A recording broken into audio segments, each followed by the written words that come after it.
Hello, everyone, and welcome to a Mother's Day edition of um,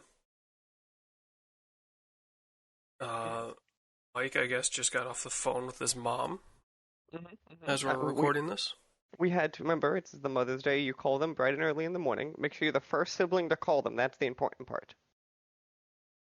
'Cause then you're the most important one. I want to say that shouldn't be too hard for you, is it? Well, I have two siblings, so Well, not that, but like tend to be because of your work schedule. You're up pretty early. yeah, I'm up pretty early, and then my mom tends to be up pretty early too. So I just was waiting until like a normal-ish time. So I called it like 8, almost 8:30, which is way more normal than like because sometimes she's up between like 8 and 10. So it's like when is she up? Yeah. But yeah. So Remember it was Mother's Day, so if when you're hearing this, you missed it. Go get your mom something big to apologize. yeah, you done goofed. You done goofed, son. You done goofed.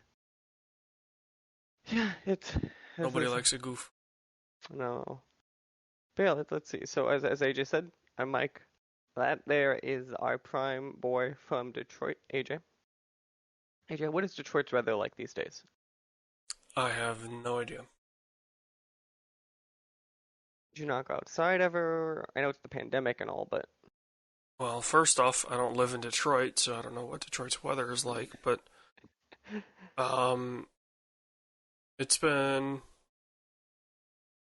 this past week, so the week of Mother's Day. I think the highest it got was 65, 66. back in Florida, so it's like mid 80s continually now. Yeah. Well, we had You get snow. snow. Yeah. It didn't stick, but Ugh. I'm sorry. We had a cloud come by. It was very upsetting.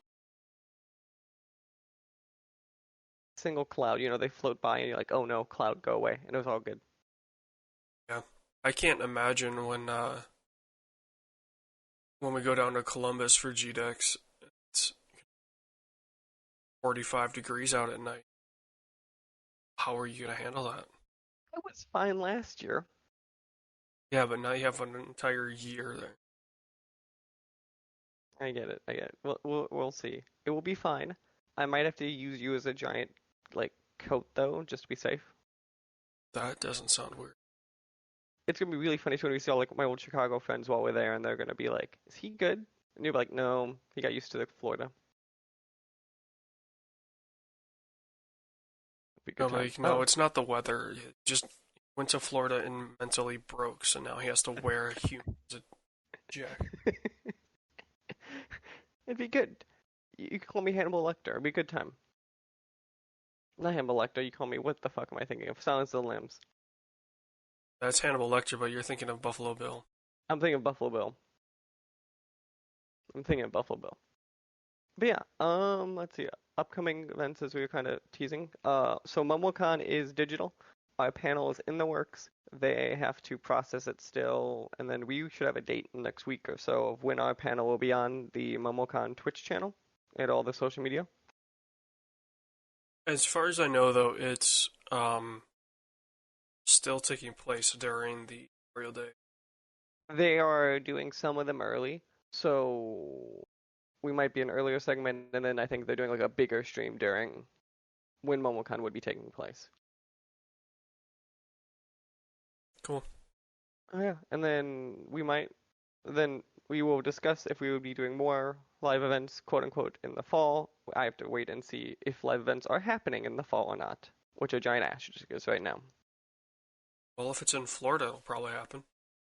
Florida might be safer. Ohio is up in the air, I'd argue, especially it being the state capital, but we'll see on that. I think the bigger thing is the university there. That's true, but the question becomes, does the university have classes? Like, there's a lot of things I just think in the air of. I'll be very curious how many events that we have an eye on are happening this year or not, even the later ones. Yeah. Who knows? Yeah.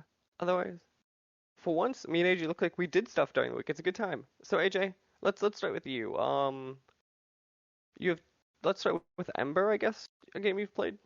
Ember is, we'll have an interview up with that coming up soon.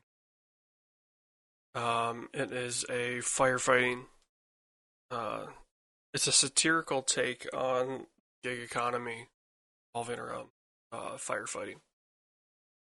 Interesting. So like, what is it like you open up an app, quote unquote, in games and go fight fires and you get paid for it, or? Yeah, that's literally what it is. The UI is a phone. Interesting. How does it play? It's really good. It comes out into early access on the 21st. Okay. Um, so yeah, you can check it out. You can check our interview out. Oh yeah. Now I remember this game when I see the screenshot. Do you know the look reminds me of that beginning era of like 3D iPad games? I was thinking more of like the that late Flash, Flash and Unity style on web.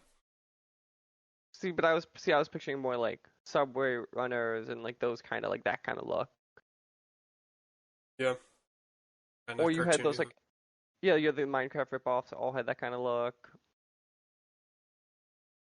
Yeah, I'm glad this game is at least enjoyable, and I'd be very curious to see the obvious subcontext that probably came up during that interview about the idea of an Uber firefighter.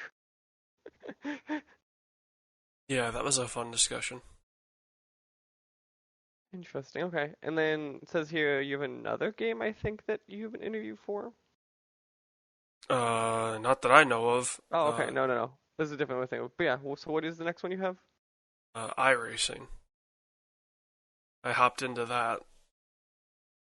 So What? So iRacing is what I think it is, like an online sim, or? yeah, it's the closest thing you could get to, excuse me, like real driving on a computer. So short of like getting the $50,000 simulation rigs that some race teams have using the software that they have, iRacing is it's been around now for like 15, 16 years. Um, and it encompasses everything. It's got uh, road courses, it's got ovals, it's got dirt, it's got I assume you're running this while using your rig too, so like it actually makes feels right. yeah, yeah. I upgraded to a force feedback wheel, um, so it makes it pretty realistic. I'm on my charge up. I'm in the I'm eligible for promotion on my oval license to go up to a C class. And then I need to get my safety rating up on uh, road courses. Good.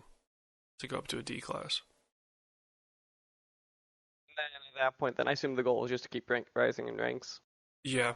So you start out as rookie, and in the rookie division, you can play the game without having to buy anything. It's a subscription-based game, but um, like you'll have to buy uh, tracks and cars eventually. The So subscription. yeah, on top of the subscription. So it's like I think it's 12 for a car and between 12 and 14 for a track. What do you define that? Do you find that as reasonable? Do you think that's a little high? I mean, considering the work that they have to put in because they laser scan these tracks. Oh, fuck. Okay. So, um, it's a little high when you're first getting into it. But then, like, once you accumulate, all the tracks of the circuits or of the series that you want to run, then you're good. Then it's just going to be like either, a car and a track or two a year. So, yeah, it's expensive to get into, and it's like 100 a year for the Like subscription. MMO in essence, Yeah. price wise. Yeah. But I mean it's been a blast. Been having a lot of fun with it. Okay. I too started a racing game again this week. No, you didn't. So obviously I'm back in Florida. One of my friends actually came with me, so there's a few of us in the apartment now. So we've been playing Rocket League a lot most days. Which obviously Rocket League is not a racing game. I was joking, you realize. I know. But every service seems to count it as a racing game. So the issue I think racing games I think have the same issue that I think it's like the family games category have is we can't just explain what that means. Well, but And I there's think a and I there's agree a with you, we should very be able to. yeah, there's a very distinct difference between Rocket League, which has nothing to do with Racing. racing, and even something like tabletop racers. Just racing. Rocket League should be a sports game, is what I would list it as. Yeah. Which I know if I was a sports people, but like sports games, I think if you argue what's a sports game, it encompasses both arcade sports games and simulation sports games, and this is an arcade sports game at its core. Yeah, I mean it's a soccer game and a basketball game and a hockey game. But instead of people, you use cars. On its fundamental level, though, I still find it interesting that Rocket League obviously was 2015, and I still find it fascinating that I think it's one of the best, like on a fundamental physics and playing level, like it's a game that like I just feel is very tight and almost nothing even now has come close to that like that very specific feeling it gives of like it makes obviously the idea of sports very accessible and but still has a very deep physics engine on the back end and how everything reacts and it still shocks me that no one can come close to that even or even trying. Well, there's not exactly a huge market for car-based sports games. So, Okay, which I agree with you on paper, but obviously they disproved that, so I'm just very curious that you haven't had someone else try to do it like them. I mean, they didn't necessarily disprove it. Like, a lot of their sales came from the fact that it was free PlayStation. Right, but so we tend to see something like when you have a smash hit out of nowhere, which I'd argue Rocket League on a fundamental level was relatively. Usually you have at this point, a couple years after, someone trying to do it of note, trying to do a similar idea, which we've not seen. Maybe people just looked at the numbers and were like, because I think they released how many They do. were from Plus. So what's interesting with Rocket League on a fundamental level, Plus obviously was the initial word of mouth bulk, but their sales counts have far exceeded that now. Oh yeah, it's just it's been word of mouth, and it's now available on literally everything. And it was one of the few games that like started with the cross-play initiative also. Like that's probably helped them too. Yeah, and it can run on almost everything. And then the other game we started playing, which I don't have written down here, is do you know the game Move or Die? Yeah, So we started playing that. I really enjoy that. I like so there's modifiers every round because every round's like a minute, a little bit under. I really like there's a mode in there called there's a modifier in there called Move and Die. So now it's one of the things of like it took the basically flips on its head of now when you move is when you take damage. So like a lot of the game modes are obviously based on movement, so it becomes very chaotic very quickly of like what do I do? yeah, I've seen stuff from that game, and yeah, It's a party game. It's not like a like oh you're gonna sit down and play this by yourself game. yeah. Even then, though, it looks like. I mean, if I'm gonna sit down and play a party game, I'm pulling out one of the Jackbox games. That's always a good one too. I just feel at a certain point I've played Jackbox 1,000 times. Like it's still good. It's just at a certain point the same crew can only play Jackbox so many times in a row. Yeah, I mean, it is nice that there's what now 6 or 7 of them. So Yeah, like you have actual Jackbox games, you probably have 12 series of Jackbox games because obviously I'm counting a sequel line as one series. So Yeah. yeah, And they have that You Don't Know Jack game as well. which is in one of them hacks. But yeah, do you know Jack is what actually I think started Jackbox? Yeah. Well, the standalone game is way more in depth than the one that's in Pack. 6, 5. Well, Pack 6 is the as close as you can get to the original I think No it literally Jack. has a game called You Don't Know Jack in 6. Yeah, it is. It's like You Don't Know Jack, like XL or something like that. So, I think it was in like um had a You Don't Know Jack, but it was pretty bare bones. Also, do you think I would know something I relatively know some of the guys who work there? I'm like, what is like oh but yeah, it'll be interesting. The other so obviously let's see what else we've done. So I'll start. So one of the other things we've done in the last weekish because again mostly locked inside even though it's Florida. So we watched through all of Silicon Valley. Had you not seen it before? I have not seen Silicon Valley before. What did you That think of it? I really enjoy it. I think it peaked probably in like season 4 or maybe beginning of season 5. So that's about like when they became actually successful. I- Yeah, the final season's pretty weak. so the final season, on a fundamental line, I don't hate the idea of the final season. I think it's because it was so short, the idea never actually got fully implemented. I mean, it was the same length, wasn't it? It was 8 episodes. No, it's 6 episodes. I mean, there's usually one or two throwaway episodes in the season anyway, so. Okay, that's true, but I feel like even the throwaway episodes of Silicon Valley had a good job of like teasing the idea at some point. So like even if of 30 minutes, 20 of them were pointless, I still had 10 more minutes to flesh out my season plot line. Is what it felt like in most of it. With that one, they didn't. Also, like I don't like what they did with like say Gavin Belsom later in the series, like at that point too, because I feel as much as he was still a jackass, his role of the antagonist was done, and we had to introduce obviously the new antagonist being the system itself, and it's like again could have been good, but it just feel like it fell flat.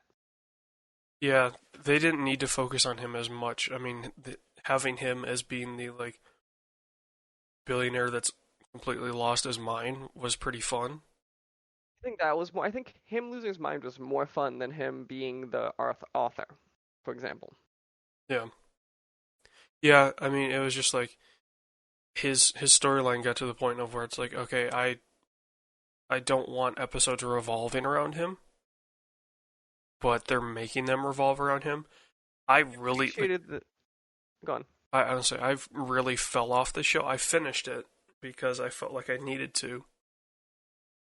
Um, but yeah, I really fell off Silicon Valley.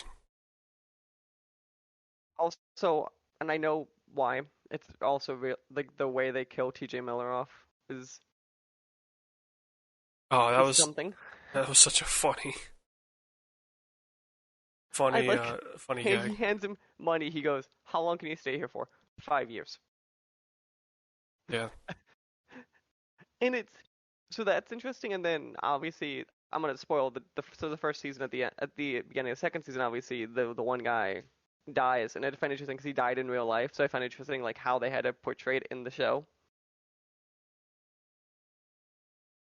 Oh, who was that? Uh, the investor guy. Oh, yeah. Yeah. So like, it's like it's very interesting of like obviously his send off in the show because the show respected him versus say T.J. Miller send off for obvious because logistically obviously is different. So it's just really funny of like oh yeah no you could tell of like T.J. Miller had to be forced off where this one was like they're like okay he died like in between seasons so we had time to rewrite this. Yeah. I mean, TJ Miller's thing was kind of like it was in the middle when they would have been writing the season anyway, so they could have easily written him Better. off earlier, but They must have had the footage is my guess because otherwise like and Not necessarily. Also, for the record, I really appreciate Big Head, who obviously is the guy from The Tick. Because I do like the idea of like how much he failed forward the entire time. It's all because Hooli basically tried to make him successful and it fucked everyone else in the end. Yeah. Well, and then like the the documentary at the end of it. Love. Well, it gets dark because like there's a throwaway line, but it's Jared says to Spaghetti like, "Hey, you have like early onset dementia," and it's like, oh, like I mean that makes sense, but I wasn't expecting that to be in a show about that covered a storyline of how to jerk off guys in the most efficient way. That was I think that also describes the first season really well. And also to me, I think the with that part of the show, I think I really like even through season 6 is the subcontext of the evolution of tech culture. Yeah.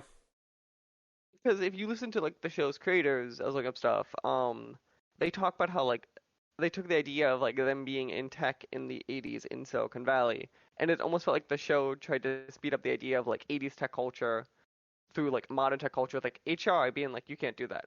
And it's very interesting of like they just sped that up though the 30 years of evolution of tech into the 6 seasons. Well, and I feel like we saw that evolution kind of as the show was happening anyway. Like the first season, like you probably were hearing stories in the Bay Area of guys trying to figure out how to effectively jerk everyone off. Like, I guarantee you stuff like that or conversations that actually happened. oh yeah, you know, and they probably still happen today, but they're very few and far between. And it being acceptable in a public manner probably changed.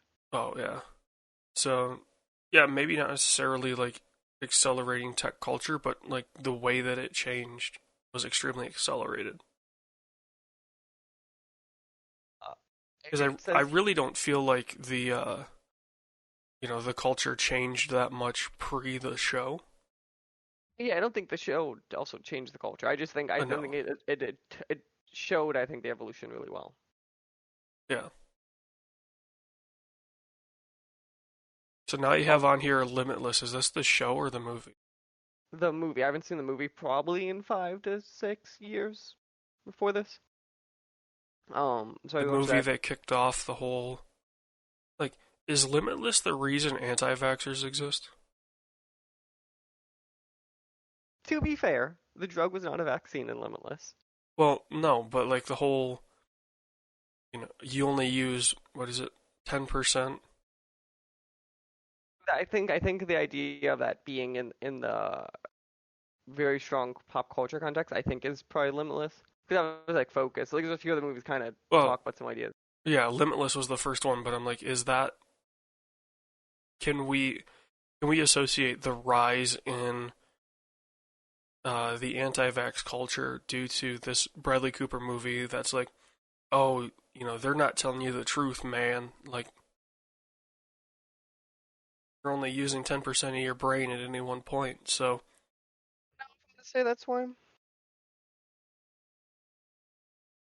just go with it. It lines up pretty nicely. Interesting. Yeah, but Limitless, I still stick with. Obviously, it's a very rushed film. Um, the ending just drops immediately. I still think it's a really cool film. I really like the cinematography and the visual. Like when he's on the drugs, I like the visualization look of like it very. It reminds me of very Deus Ex actually, because it's like the very strong orange and black and Hmm. those color schemes. And then it obviously it's this very fun thing of when he takes it and like the world goes from this dark grim thing to this very bright, very hyper like thing. Contrast is very high, and visually I find that fun. Also, Jason Statham actually acting is interesting. So if I'm I mean, I've seen the movie several times, but the drug in Limitless is just speed, right? No. Yes. No. it would be an organic version of Speed. I mean, Speed's kind of organic. It's just what they cut it with. Oh. Plus nostalgia. It says here you watch the one of the most trippy movies ever. Yeah. Tell us about how many times have you seen Apocalypse Now? Thousands? No. I hadn't seen it in a while. Hmm, Probably been 5 years. interesting. I mean, it's the problem of it's a 2.5 to 3 hour. My dog's going nuts. It's like 2.5 to 3 hours, and it's not exactly easy to follow. And it's it's a time consuming movie because it's again it's like 2:47 I think, and it's just you have to pay attention. It's not really one of these movies that you can just like put on in the background. It's not Full Metal Jacket. You can do that with that movie. Whereas this is like seeing the descent of man and how they handle it, all that. And then obviously the intro is one of the most famous stories of all time of how they got that perfect intro. Yeah. Get him real drunk and just talk about his ex-wife. Have But you seen the documentary on Apocalypse Now, I assume? yeah, it's been at least 5 years. So the thing that fascinates me about this on a filmmaking point of view is the idea of not only do we see this crazy film that has an amazing subcontext, we get to see the making of, which itself feels like Apocalypse Now happening in real life because how crazy the film was to make. Yeah. And it was Like you also one of Brando's last roles. Yeah, but like it's fascinates to me is you see the director going crazy, going on the same journey that the character itself is talking about in the film. Oh, that's the Coppola effect. Yeah. Also, it's just also Coppola has to have on paper just a career that like because if I remember right, it's Godfather, it's Apocalypse Now, like these films of I don't know if anyone else could have made these films. Kubrick could have made a couple. Scorsese could have made a couple, but But like that's about it. Like there are very few that I think you can make that case for. let's look at his what producer went to. Let's see. So Godfather 2, Godfather Saga. Apparently, it was a TV miniseries. Um, directed The Outsiders, which has a star-studded cast. That's like the 70s or 80s. Yeah. 83. It's got Patrick Swayze, Rob Lowe, Emilio Estevez, Tom Cruise, Tom Waits. Like, there's a lot of people in that movie. Um, yeah, I mean, like Godfather could have been a Scorsese joint. Here's where I think it's wrong. I think Scorsese, I would argue Scorsese really learned to filmmake. You could see the evolution of pre-Godfather and post-Godfather, even in Scorsese's filmmaking. Yeah, I mean, but like if we take the impact that Godfather had out because Coppola directed it, Pre-Godfather for Scorsese, we were Raging Bull. uh, Taxi. That's something that'd be like you could see. I could tell you don't between Raging Bull and Taxi versus those post films very easily. You could see the influence. Yeah, but I mean, he could easily handle he had the chops to handle a movie like The Godfather. So would it have had the impact? No, but Is he a capable enough director to do it? Yes. I actually think Kubrick. I actually agree with Kubrick as a stronger choice than Scorsese.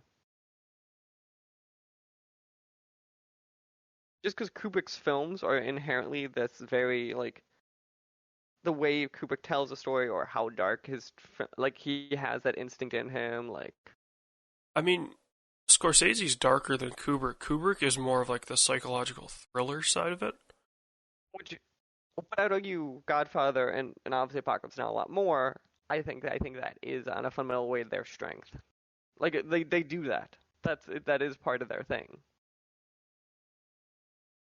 I would maybe disagree with Godfather, but Apocalypse Now is definitely a psychological thriller. But obviously, he couldn't do that because he was Full Metal Jacket. Which was very and not obviously different film, but a very similar film. In that's I think it's in its messaging. Yeah, Like we look at both films as this talking about like war in a very mature and interesting way. If I look back to like say talk about war in films, I think those two have to come up every single time.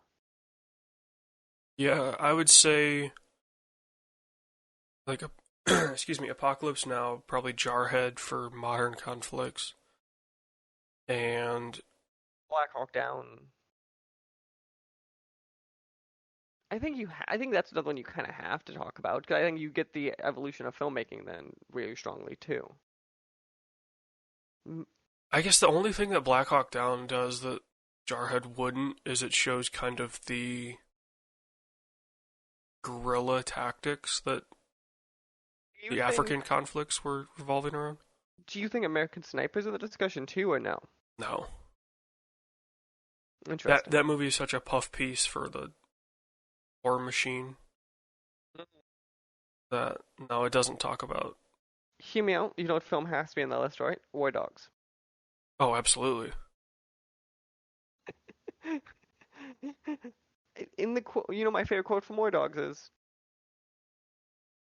"God bless Dick Cheney."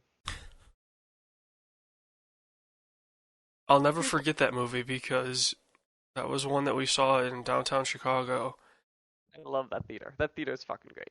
and for whatever reason, the projector was like flickering, God, I forgot about that. and it was super disorienting. And then all of a sudden, the server came up and handed me a Long Island iced tea. Didn't question it. Didn't question it at all. And didn't realize until after the movie when the lights came up, it was for the row behind us.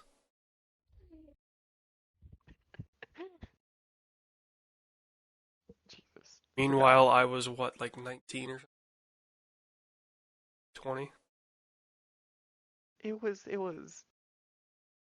a comment of errors. And then we went to Chicago Theater, which I argue Chicago Theater is the best theater in Chicago. It's one of the smaller ones, but I really like just 'cause it's very old and stuff. Mm-hmm. Yeah.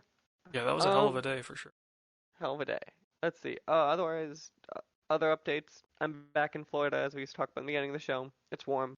Florida beaches are really nice right now because Florida beaches. I know we're about to get the beaches open. Crap. You still have broader rules though of like, so you have a group obviously on a beach. You cannot be within 6 feet of another group, and your group is capped on sizes. And okay, here's a fun one. So restaurants are open now in Florida, right? Okay. Do you want to know the weirdest restriction they have? They can't use plates or bowls or anything. They have to use to-go stuff. Then why even have the restaurant open? Cause like, so literally, like if you order something, you get it in a to-go container. Yeah, so why even have the restaurant open? Like the Well, to be overhead, fair, the overhead to have you it make more like money. open. I agree with you. I think you're losing more per order, but I think you're probably still getting a higher volume of people if the restaurant's open. Yeah, maybe. And at this point, the restaurants are caring about their volume just to try to make up probably a lot of the loans they all took out. Yeah. Yeah, others, yeah. I still stick with if you can either support your local establishment, either by takeout, to go, dining, depending you, your location, all that logistically and stuff, and tip them. Don't use an app. If you physically, if you, some restaurants that's the only way. But others I tend to agree with that sentiment. If you can go and do it, go and do it. Well, if they don't have a setup to pick it up by hand and not have to use a DoorDash or a Grubhub, then sucks for them. Support somebody local because Grubhub charges a ridiculous amount. Oh, it definitely does, and I've heard stories where they barely break even on that stuff. It's very much a like keep the doors flowing kind of thing. Yeah. So, But yeah, no, I still stick with if you can and you feel safe, which I think we've seen enough data that shows you at least picking up food, you tend to be decently pretty safe. yeah. Um, do that, help them, keep them open. You don't also want to come back 6 months from now and you have no restaurants in your town. I think the bigger thing is not restaurant gone.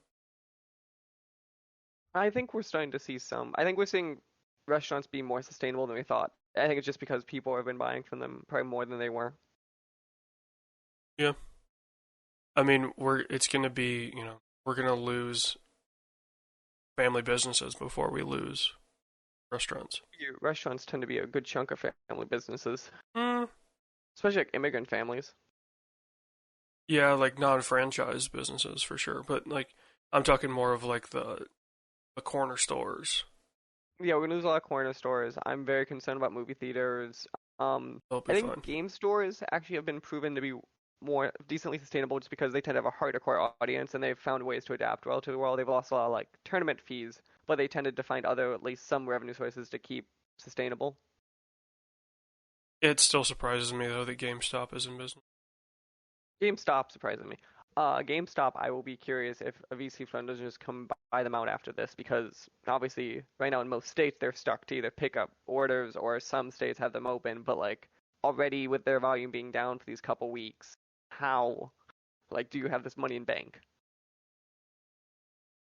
They definitely don't have it in stock, that's for sure. GameStop starts paying bills with old Madden copies. They're like, this is worth $1. And they put like a hundred them for the internet bill like in their store. No, they'll just give them like a 4-year-old Call of Duty game and go, "Hey, this is still $60." I am gonna be actually curious when eventually GameStop liquidates how cheap games are gonna be from them, and like, are we gonna see this weird thing of like people who never buy physical games anymore just gonna buy a ton of physical games because they're gonna be $1 a piece, or Used stuff, well, yeah, get that cheap, but new stuff they'll have to. new stuff? They can discount them. They are limited, I think. Yeah. I think in their contracts they are allowed to run sales and stuff. I think there is limitations. But the question though, once you liquidate it, that voids their contract. So either the manufacturer has to buy it back, or they can do what they want because they're not going to Uh, sell again. And the big point of those contracts is when you break it, you're not going to be able to buy from them ever again. And if you're liquidating, you don't care. yeah, I think because they're based in Minnesota, I think they have a law where if a company goes under and is like a third party, the original manufacturer has first right of refusal for any goods. Okay, but hear me out though. At a certain point, if I want to, if I'm 2K, do I really give a flying fuck if GTA copies fly off the shelf cheaper? Probably not. Like you have to look at those kind of things too. If I'm small game studio, I can't afford to. Eh, but I mean, like, if you're THQ, probably is a bad example because they're definitely a money laundering system. It's just Um, like hordes of cocaine, right? Like I don't understand oh, what's happening at THQ Nordic. Like it definitely. has to be mounds of cocaine. Um, you know, you you're not gonna want to see, okay, GameStop goes under and a $60 game a week ago is now $10. Well, you're That, but if it's like 6 months from now, I don't know if I care. I guess yeah. If like it's been a while after release, then maybe. But like if you have a game that's fairly new out, and they're just trying to get rid of it, you should be able to buy it from them and then sell it. Speaking of it, though, I also think volume of it matters too. Like we're talking about, GameStop has 100,000 copies. I go to investors and be like, I'm spending $6 million to get these back. If GameStop has 5 million copies, I don't know. Like it's again, it starts from a volume game too. Yeah. Well, they probably don't have a ton of volume on hand because I'd imagine they do rolling I purchasing bet you in contracts. warehouses they probably have a decent chunk. In individual stores, obviously not. Because like you could go to a store and they have a couple hundred copies, and they obviously had to have that in their warehouses and stuff. Yeah. But I mean, I you're think that'd not. be interesting. Yeah, GameStop themselves probably doesn't have like 50 million copies of Madden 20 laying around. I bet no, but I bet you Madden 21 when it comes out this fall, they might in their warehouse a month before have, oh not a month before, like a week before have 2 million, three Yeah. million. Just because the volume of that sale that game physically sells, GameStop has to be a good chunk of those sales, and they probably at that point are like, because it's the holiday season basically, just want it continually in stock throughout. Yeah. But yeah, I imagine their stock isn't as like their physical stock isn't as high as we probably think. I imagine a lot of that is still on the publisher side. I bet you it mirrors. So there's the old. Okay, so This is me routing how the data roughly on Steam works, and I think physical sales kind of match this. It's you take your first week sales on average, and this is live games to fuck this a bit, right? If I take my first week sales on average and double the number, that tends to be my annual sale. And I bet you GameStop stock reflects that same trend line. Yeah. Although they're probably just getting it all up front. Like they probably have some Or algorithm that's like, hey, looking at pre-order numbers, we're gonna order 100%. This this is why many. pre-orders, GameStop hypes pre-orders because that is 100% what they do. They base every single store. So GameStop manager told me once. I think they basically take like how many pre-orders they have and then multiply it by a number, and that's how many stock they have. Yeah. Well, I think the last time I was in a GameStop was Black Ops 3, maybe 2, because I got two of them. I like ordered it online or something through GameStop and got two copies It's for some time reason. for our fun F1 update. Can you tell the people about all the races that are happening right now and how my drivers are doing? Uh, Open wheel racing resumes June 6th. I assume no audience. Yes, no audience. So, F1 will be in Austria, and then IndyCar will be done in Texas. Hmm. NASCAR is back this week with a doubleheader at Darlington and then a doubleheader at Charlotte. So they're going to run a Wednesday race, a Sunday race, a Wednesday race, a Sunday race. Interesting. I'll be So, curious on how it's doing because we've seen like obviously there's a lack of sport events. We've been seeing when they happen, they get giant pops in ratings. yeah, The draft did fucking absurd. yeah. Uh, NASCAR and IndyCar's iRacing Invitationals have done very well in ratings. Um, and on the back of that, NASCAR wrapped up their uh, iRacing Invitational, Pro Invitational, by returning to North Wilkesboro Speedway, which they haven't raced at since '96. Um, North Wilkesboro is like the poster child for abandoned NASCAR tracks. Fun. Um, so and it had fallen into disrepair and it was pretty gnarly. And then Dale Jr. got a group together to go out and clean up the track, and then iRacing came down and scanned it. And so, yeah, the final leg of the Pro Invitational was at North Wilkesboro, and it will be released on iRacing along with an 87 Monte Carlo and an 87 Thunderbird. So, So time for the news, AJ. So this is the continuation of when we left off last time. When we last week talked, we were about to find out what this new WWE game was, and we're proud to announce the WWE 2K Battlegrounds. looks like a mobile game. I don't think it is though. Oh, it probably isn't, but it definitely looks like one. I think it was. I think it's like a modern gen console game. Let me double check. I thought. Let's see. I'm crazy. I know it is Xbox One, PS4, PC. So what is your thoughts on what they're doing to the brand? I mean, I feel like you go, oh, hey, we're not going to release a 2K game this year, but we're going to come out with something, and this is your response. Like, at least when they released All Stars, there was a THQ game to go with it. Do you know what's weird to me about this, right? So I think it's Saber Interactive is making it. THQ Yep. Nordic bought Saber. Again, THQ is just a money laundering scheme. So literally, we're leading to a world now. I'm about to blow your mind. THQ is making a WWE game, is what this literally means. Well, it does and it doesn't. Like, this Okay, THQ is completely different from. but you understand how funny it actually is. Like, I mean, but you could say that about every time THQ Nordic bought up an old studio that did something. Oh, THQ is now making Trials. THQ is now making Take Your Pick. hmm So, hmm okay.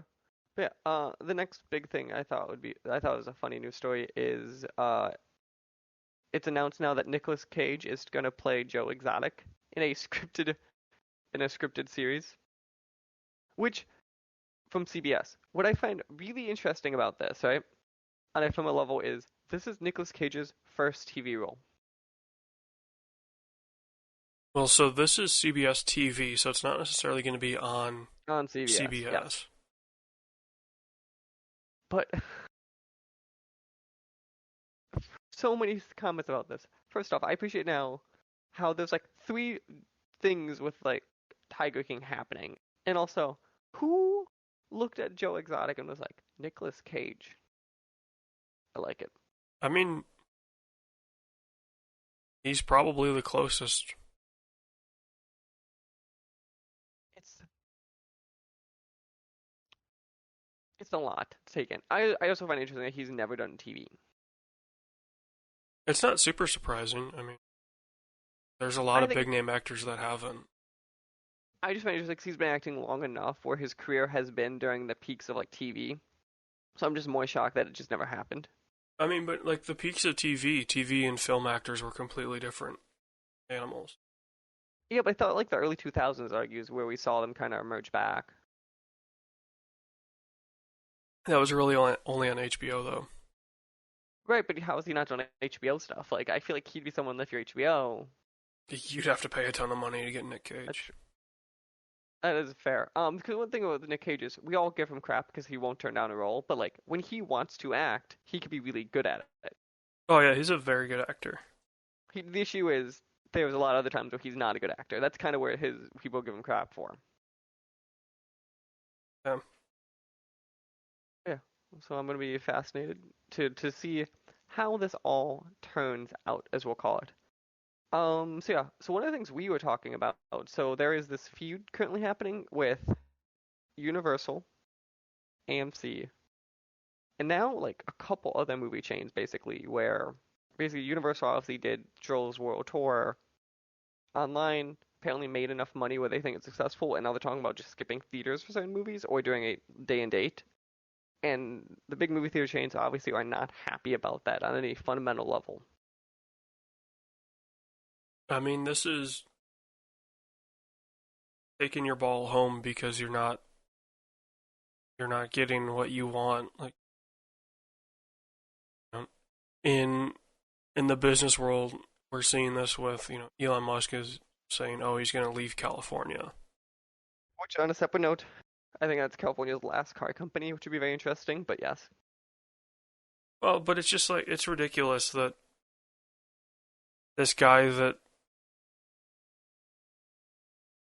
is supposed to be this humanitarian philanthropist is like, no, I want, like he just goes and demands what he wants, and states and counties give it to him these people give it to him too. Yeah.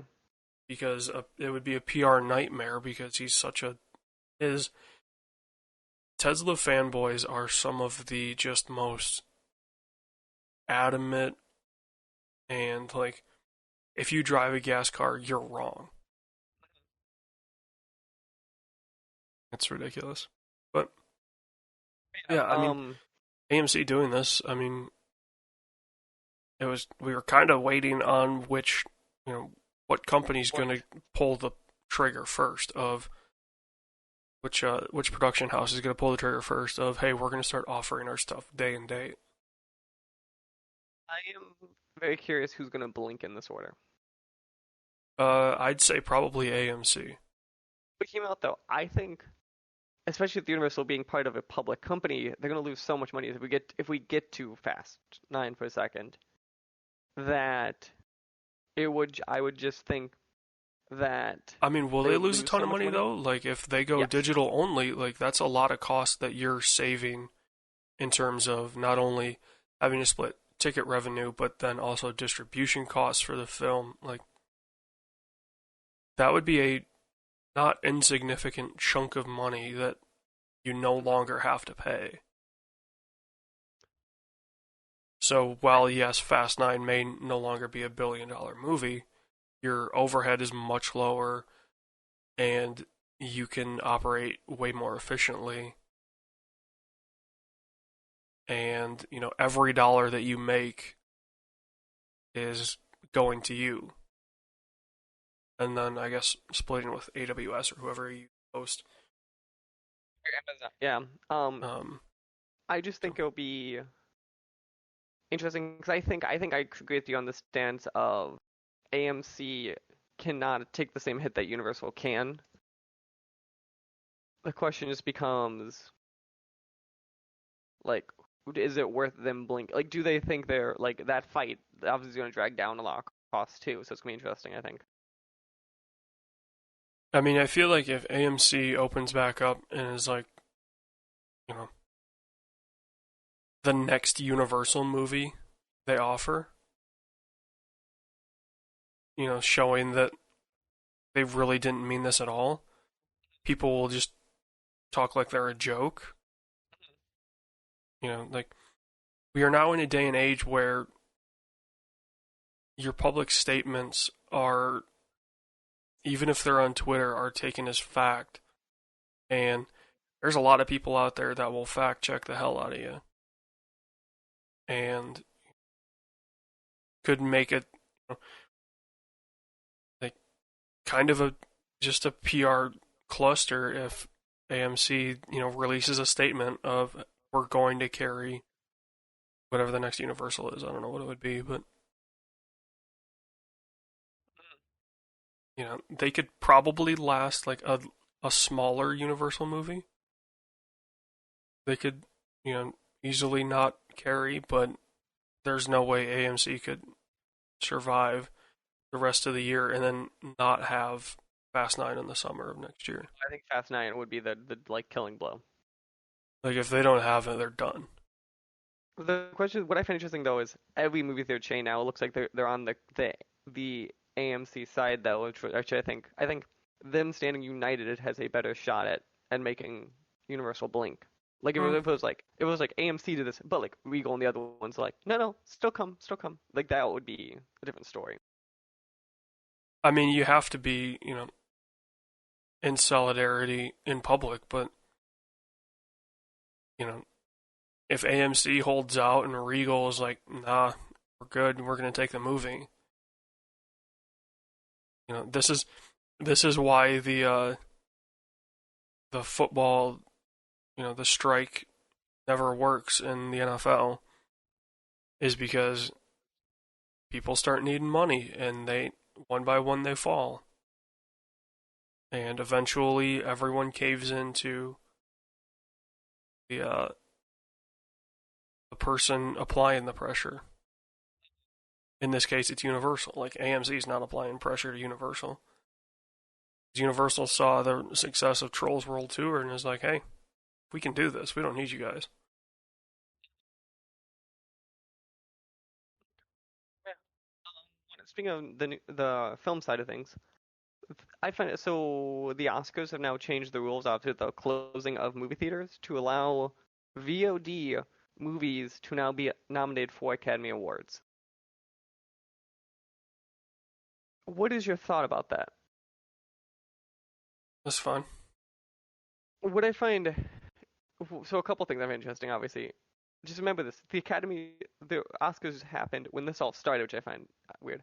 What will be interesting to me is if films now obviously because Netflix and Amazon have been making jabs and sweeps towards the Academy the last couple years, like getting awards. I find it interesting now if they stuff now gets nominated and wins awards on their platforms that would never have been nominated before. And now what does that do to the people who are defending theaters like Nolan or Spielberg who don't like these changes? I mean, you'll see movies get nominated. They're not going to win because the Academy's a bunch of old whites that still believe in, you know, theater's the only way to see a movie. Um, so they'll still support Universal and Disney, and they're not going to. Amazon may get nominated, Netflix may get nominated, but they're not going to win. I think it'll be interesting at least then to watch the amount of things that get nominated that wouldn't have, because obviously we've been seeing the shift, and my question becomes, does it push the shift quicker or not too? Like what is the expectations after all this? Oh, my dog heard something else. The shift is going to be in when the Academy gets younger. It's not going to be just because something gets nominated doesn't mean we're going to suddenly see an influx of this. It's the Academy needs to get younger because you look at, watch the Oscars. There's a lot of old white people. This becomes the weird part is, and this I think will be interesting. I don't think, I mean, you're going to tell me I'm wrong. We have seen, I think, some examples of younger directors coming onto the scene. I would argue, and this is just where filmmaking has been the last couple of years, and obviously when people's careers started, because a lot of the directors now kind of started in their 20s, and that'd be 50 years ago. I don't know if they have the next, like they have the 20, 30 something generation somewhat ready to, like, as these people die off or retire. We don't have, like, let's say a ton of directors even in their 40s or 50s that have a little bit of backlog that now we will trust with these $200 million budgets the same way we blindly trust Spielberg or blindly trust Scorsese. Yeah, I mean, the only people that I guess have that pull are the few that have worked with Marvel. And if I'm someone who's looking to give you independence, like if I'm one of the other ones, not Disney, being like, okay, I'm going to trust you there, and you can kind of do what you want. I know for a fact the more movies you're very controlled in the decisions you could and couldn't make. Yeah. So the question became, how much do I trust you in the moment to make that decision when they didn't really have the option there? Yeah, I mean, like, also the problem is even though the Academy is it's filmmakers, film writers, and it's also film critics, there's not a lot of there's not a lot of film critics in general. There is. So what's interesting is there is this younger version of film critics. They're But not they're all going on through YouTube. right. They're not going through the traditional. Oh, I'm going to see a screener, and then we see it. Like all of the newspaper writers stuff. But yes, and those are still your bulk. If you go to a screener, like I have plenty of times, you don't see young faces. Once in a while, I'll see like, oh, this guy's a YouTuber, or this guy is a younger guy. But the majority of the time, it is like the 60-year-old writing for a newspaper. Like that is still your audience of the people who go see the screeners in the professional capacity. Well, and like the young generation that are going to these screeners are getting paid for it. Like it's an ad, right? So they're not going to say anything bad. If you're going to a screener and you're a YouTuber, you're part of an ad campaign in some form or fashion. Like, Or you have some inside connection. It tends to be. yeah, but I mean, like, I if was there's a rated. lot of YouTubers, they're Hmm. getting paid for it. They're not. Oh, I agree. There's not really a lot of YouTubers. Like when I would go to one in Chicago, if there was 20 members of the press, I'd see like a YouTuber, maybe two. Like that'd be your Yeah. level of what I'd be talking about here. Well, and I And mean, there's like, in a weird way, Chicago is not home to a lot of major YouTube. that's true. I was just saying Chicago from a film screening point of view, though, and a film point of view, Yeah. it's still a major city, so that's why we tend to get those, even if they weren't Chicago-based films. But no, I agree with you on the YouTuber side of things, or even the non-traditional press, as we would say, in a broader sense. Yeah. So, I mean, I have a feeling you're going to see the Oscars die pretty soon. I think I would argue that we've been seeing a slope, besides ratings, obviously, is even the stuff like we're not doing hosts, and it's like part of the reason you're doing stuff like hosts is you're trying to make it like you wanted the face like the issue is now we're losing any like emotional tie to them very quickly. Yeah. Okay. Final news story I have is so GDC obviously got canned. GDC Summer is happening. Now there's no more GDC Summer in person. Which Not again surprised at all. I'm gonna ask everyone who why did everyone think you're gonna actually be doing an in-person event? Like this should have been canned like 3 weeks sooner. Well, and especially when, it's been rumored that Newsom doesn't even want sports in California until Right. next year. There's no way he's letting San Francisco host a 40,000 game dev event. Like that's not happening. Yeah. So any gathering of people in California, not gonna happen. Especially since if I'm looking at the California economy, even this is an event that if I cut like because obviously you're going to start cutting the events that you can cut first from a money point of view. I would say this is one of the ones easily you could cut. Like if I look at them, like I could see a world where they mostly let sports happen before this because they just need tax money. Yeah. And especially because if you look at San Francisco, obviously a lot of people travel during San Francisco during this, but a lot of people are like from the Bay Area also, or from local enough where you could kind of you don't lose the same amount of money we're talking about. Yeah. Yeah. Okay. Otherwise, yeah.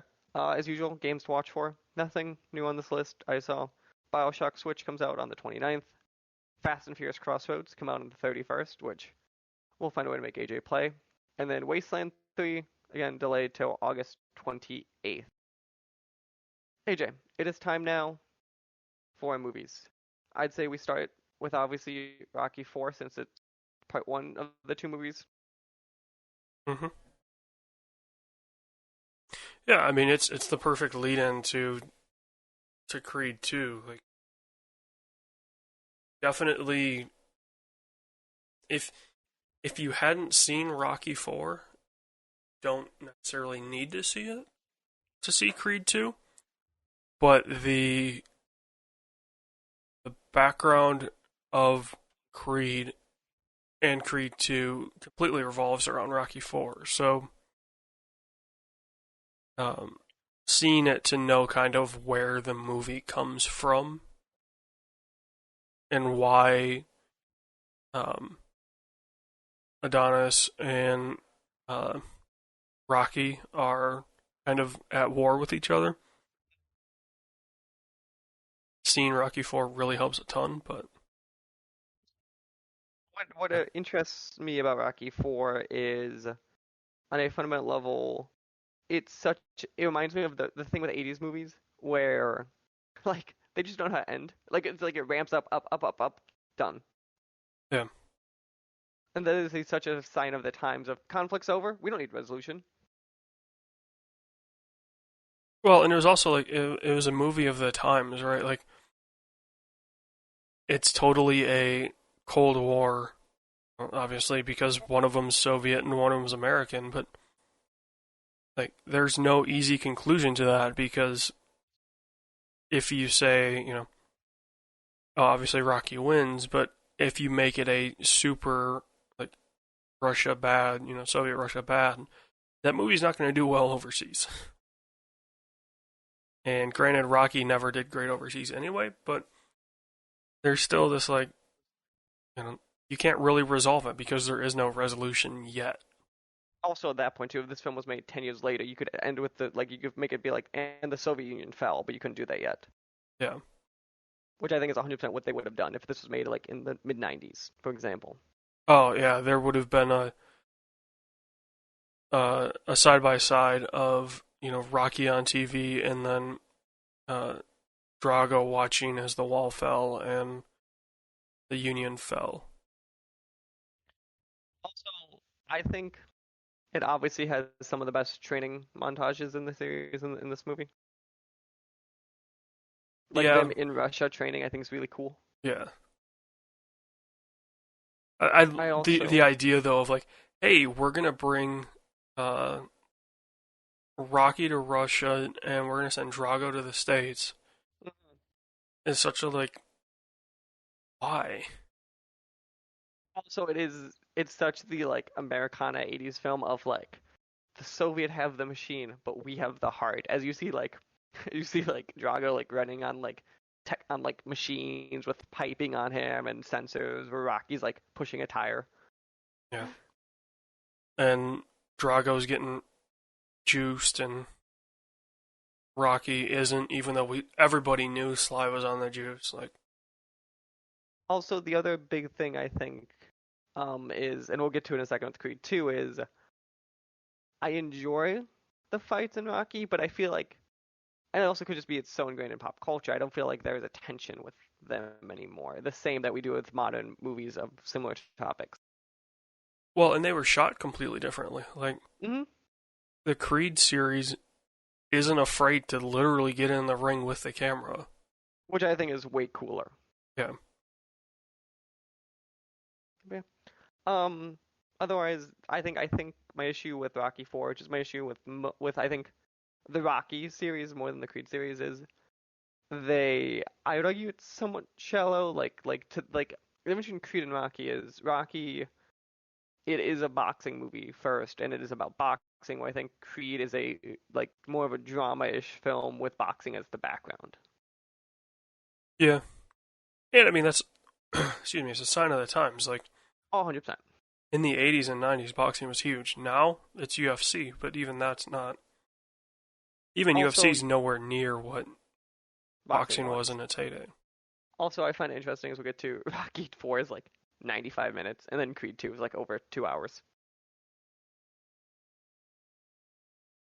I was shocked Again, how sign of short the Rocky times. was. Yeah. Yeah. Okay. Yeah. Any other thoughts you have on ye old Rocky 4? Nope. Okay. Now for its better cousin, Creed 2. Now, did you understand what I meant by the visuals for Creed's entrances? Kind of. Go on. Will you mind me what you're saying? With just the way that they shot his entrances was incredible. Like, especially his second fight against Drago. When they fight in Russia, that entrance is awesome. Oh, no, that is awesome. And also, after watching Rocky 4, you could tell they totally were like, let's make it look the most Creed thing like possible. Yeah. Even the one that the first Drago fight, the entrance was pretty cool. But that second entrance was just over the top awesome. Also, I find it interesting. So this film, obviously, you meet them, they're fighting within like 20 minutes, like in the film, which I found very interesting. And then obviously they lose from DQ. The thing I wish they focused more on this film immediately is I think they glossed over him recovering from an obviously brutal fight, I think way too quick. Well, I mean, like, the problem is you don't want to. Like, you want to get that over with as soon as possible. Because you really don't want to dive into, oh, this dude's like incredibly concussed. And will have irreparable damage for the rest of his life. Like if they actually went into his recovery process, um, it would make people question why are we even like why are they making a movie about fighting if it's it's just killing the guy? Maybe I wish the tone was more akin to, I think it was Bleed for This, was that film a couple years ago about the Mox, or obviously that's a way different film and there's differences there. I just wish more like that messaging was more about like or actually I'm gonna say the disgusting thing. I wish it was more like Dark Knight Rises, where you kind of like show some level of recovery. Like it just felt like to me was like an immediate recovery, and I just felt that was too quick to really get the moment of like how damaged he was to where he comes back to. I mean, like the thing of it is, his injuries would have not been that interesting to watch recover. Like he had a couple broken bones and a lacerated spleen or something like that. So he would have just been laying around. Like the recovery for that stuff isn't. It's not seeing a guy work out a ton because he ripped apart his knee. It's not somebody learning how to walk because they broke their back. It's just laying around. Otherwise, but general note, besides I think some negative I have with it, I really enjoy Creed 2. This goes back to I actually think Creed is a better series than Rocky, even at its peaks and lows. I mean, Creed's only 2 movies, so. Okay, that's fair, but I would argue both Creed films might be the best Rocky films. Yeah. They're in the top 5 for sure. Which, so which do you think is better, Creed 1 or Creed 2? Um, I liked Creed 1 better as a boxing movie. The visuals of Creed 2 are better than. Hmm. Okay. Nice. Yeah. So I'm gonna say this was a month, one of the few months where we recommend both films. Yeah. Yeah. I think I agree with you on Rocky 4 isn't necessary but enjoyable to know for Creed 2. But I think Rocky 4 is a fun film. Obviously, it's I'd say a flatter 80s sports films because that was just the times. But I really do enjoy them. And Yeah. then Creed 2, it's very interesting again because it's such a different tone, and obviously it's part of the same series but isn't. And I'm gonna be very curious what they do with the next Creed and if they eventually do stuff like kill off Rocky or anything interesting like that. There was a story that Sly wasn't coming back for Creed 3. Which I know, it just I to me though, I feel like I hope he does just to give him an actual send off if you're doing it. Like obviously have him be there for 5 minutes or something, but like something to be like we're done with him. Because I feel like this didn't close the story out. I mean, he's back with his family, like, Mm-hmm. so. It'll be something. But yeah. So AJ, we should have done this ahead of time, but we're not. So next month, do you want to do the same thing where we will set up a Yeah, Twitter we'll, poll? we'll Twitter poll. Obviously, Rocky won't be on it. Mm-hmm. Should we just do the same? What was it? I Star think Trek Wars, Transformers. let me put up. Let me I think was pull. the other 3.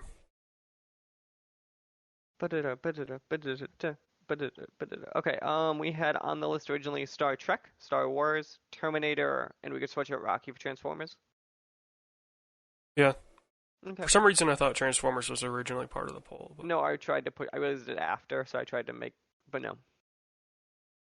So I will do that then when this comes up. So yeah, We are hoping Trek Wars, Transformers, Terminator. So we are hoping, in theory, that Tenet is coming out in July. So until then we'll be doing obviously May's movie club like this and probably June's.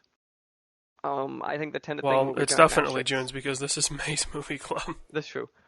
I think there'll be a giant asterisk on the Tenet thing in July, pending movie theaters in both around me and AJ. So that Yeah. is why I'm putting an asterisk on that one. I'm hoping by then we're back to normal, but I'm just unsure because again, logistically, of if neither of our states have theaters open, like we can't. Yeah. So we will wait and see on that. So if other people have suggestions for movie series that you think might be interesting, tweet at me, at AJ, or at the show, and we will see what we can do on those. Otherwise, Yep. yeah, that is another Ye Old Movie Club. As we've been talking about, we have a lot of interviews continually coming up on and off, um, in the pipeline, all of that fun stuff. So keep an eye on that stuff. Remember, you can follow the show at the SWW Show. You can follow me at Mikey_Maroney. You can follow AJ at LowCBor. See, I said it right. And Yep. I believe that's all. It's anchor.fm/SWW. Remember, we talked about MomoCon is digital. We don't know our time yet. When we do, we will make sure to tell everyone else our time so you could watch our panel where me and AJ get to talk about some of our least favorite things in the world. It'll be like 2 o'clock in the morning on a Tuesday. Yeah, that sounds accurate. Perfect. Hey, do you have anything else for these fine, lovely people before we let them go? Nope. Okay. Bye, y'all. Yeah. This podcast was a product of the SWW Show. You can find more at the swwshow.com or facebook.com/the SWW store or twitter.com/SWW. You can find out more about Mike at Mikey_Maroney on Twitter and more about AJ at LowCBor on Twitter. Remember, new episodes come out twice a month, one focusing on the new entertainment news and one focusing on movie club, so new and an old movie. You can find out more again at the swwshow.com, and you can find the show on podcast services around the globe.